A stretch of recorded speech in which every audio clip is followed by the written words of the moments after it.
7 orang penumpang sebuah longboat tenggelam akibat dihantam gelombang tinggi di Tanjung Jasi, Ambon, Maluku. Regu penyelamat dari Pos SAR Somlaki, Kabupaten Kepulauan Tanimbar, Maluku berhasil menemukan dan mengevakuasi seluruh korban. Dengan menggunakan kapal patroli Polairut Somlaki, tim SAR gabungan bergerak menuju Tanjung Jasi dengan jarak kurang lebih 18 nautical mil arah barat laut dari Pos SAR Somlaki, kata Kepala Kantor Pencarian dan Pertolongan Basarnas Ambon Mustari dilansir Antara di Ambon. 7 korban di longboat tersebut adalah Franciscus Layan, Engelbertus, Yohanes Longdar, Samon Samangun, Mates Samangun, Thomas Luturmas, serta Agus Lenyabar. Menurut dia, operasi SAR dilakukan setelah Koordinator Pos SAR Somlaki Gelim Tehupuring menerima informasi dari Angki Samangun kalau pada pukul 8.16 waktu Indonesia Timur, sebuah longboat berpenumpang 7 orang dihantam gelombang dan tenggelam di sekitar perairan Tanjung Jasi. Pos SAR Somlaki merespon cepat laporan laka laut tersebut dengan mengerahkan 1 tim rescue menuju lokasi kejadian guna melaksanakan operasi SAR.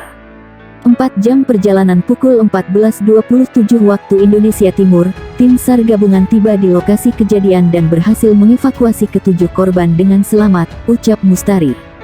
Seluruh korban kemudian dibawa menuju Somlaki, ibu kota Kabupaten Kepulauan Tanimbar guna mendapatkan perawatan medis. Berdasarkan keterangan salah satu korban, mereka berangkat dari Pulau Sera menuju kota Somlaki.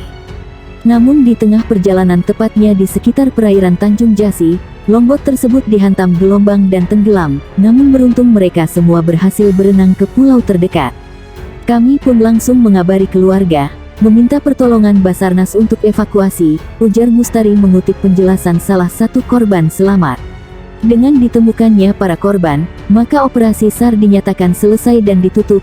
Kemudian seluruh unsur potensi SAR dikembalikan ke satuannya masing-masing dengan ucapan terima kasih.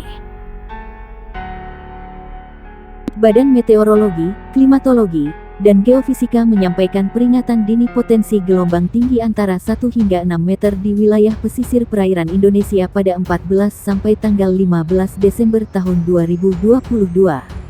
Menurut Kepala Pusat Meteorologi Maritim BMKG Eko Prasetyo, kemunculan gelombang tinggi dipicu oleh pola angin. Dia menyebut angin dominan bergerak dari timur laut ke timur dengan kecepatan 8-30 knot di wilayah Indonesia bagian utara, serta dominan bergerak dari tenggara ke barat daya dengan kecepatan 4-25 knot di wilayah Indonesia bagian selatan. Kecepatan angin tertinggi terpantau di Selat Malaka, perairan utara Sabang, perairan barat Aceh, dan Laut Natuna Utara, ujar Eko dalam siaran pers di Jakarta.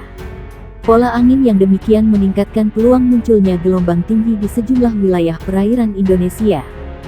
Gelombang setinggi 1,25 sampai 2,5 meter berpotensi muncul di Selat Malaka, perairan barat Aceh, perairan timur Pulau Simule Kepulauan Nias, perairan Bengkulu Pulau Enggano, perairan barat Lampung, Teluk Lampung bagian selatan. Kemudian, di Selat Sunda bagian barat selatan, perairan selatan Pulau Jawa Pulau Sumba, Selat Bali, Lombok, Alas bagian selatan, Selat Sape bagian selatan, dan Selat Sumba bagian barat.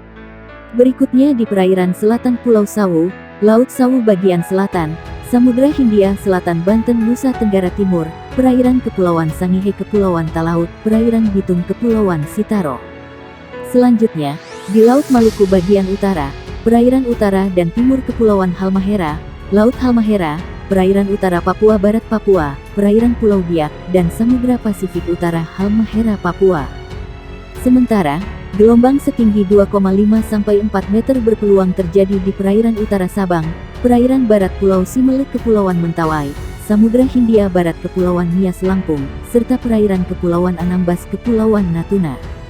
BMKG merilis di wilayah Laut Natuna Utara berpeluang menghadapi gelombang setinggi 4-6 meter.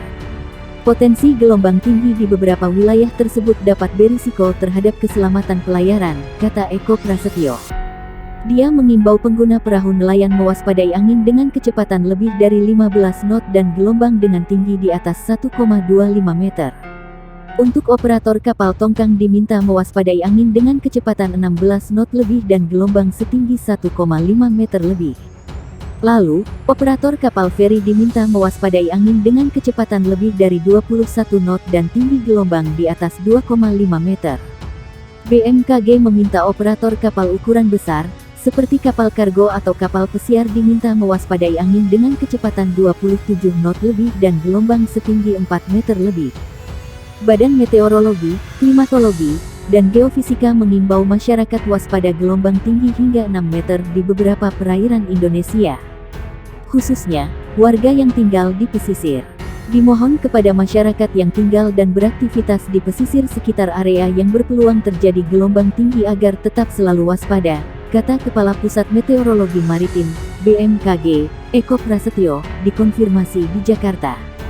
Ia mengatakan pola angin menjadi salah satu faktor yang memicu terjadi gelombang tinggi.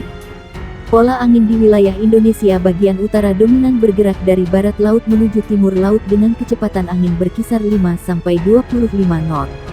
Sedangkan, di wilayah Indonesia bagian selatan dominan bergerak dari timur laut ke tenggara dengan kecepatan angin berkisar 5-20 knot. Kecepatan angin tertinggi terpantau di Laut Natuna Utara, perairan Kepulauan Anambas Kepulauan Natuna dan perairan barat Kepulauan Mentawai. Kondisi itu, lanjut dia, menyebabkan terjadinya peluang peningkatan gelombang setinggi 1,25-2,5 meter di perairan utara Sabang, perairan barat Aceh, dan perairan barat dan timur Pulau Simele. Kemudian, perairan Bengkulu, perairan barat Lampung, Selat Sunda bagian barat dan selatan, Selat Sunda bagian selatan, dan perairan selatan Banten P. Sumba. Badan Meteorologi, Klimatologi, dan Geofisika menyampaikan peringatan dini potensi gelombang tinggi antara 1 hingga 6 meter di wilayah pesisir perairan Indonesia pada 14 sampai tanggal 15 Desember tahun 2022. Dia menyebut angin dominan bergerak dari timur laut ke timur dengan kecepatan 8-30 knot di wilayah Indonesia bagian utara, serta dominan bergerak dari tenggara ke barat daya dengan kecepatan 4-25 knot di wilayah Indonesia bagian selatan. Kecepatan angin tertinggi terpantau di Selat Malaka, perairan utara Sabang, perairan barat Aceh, dan Laut Natuna Utara, ujar Eko dalam siaran pers di Jakarta. Pola angin yang demikian meningkatkan peluang munculnya gelombang tinggi di sejumlah wilayah perairan Indonesia.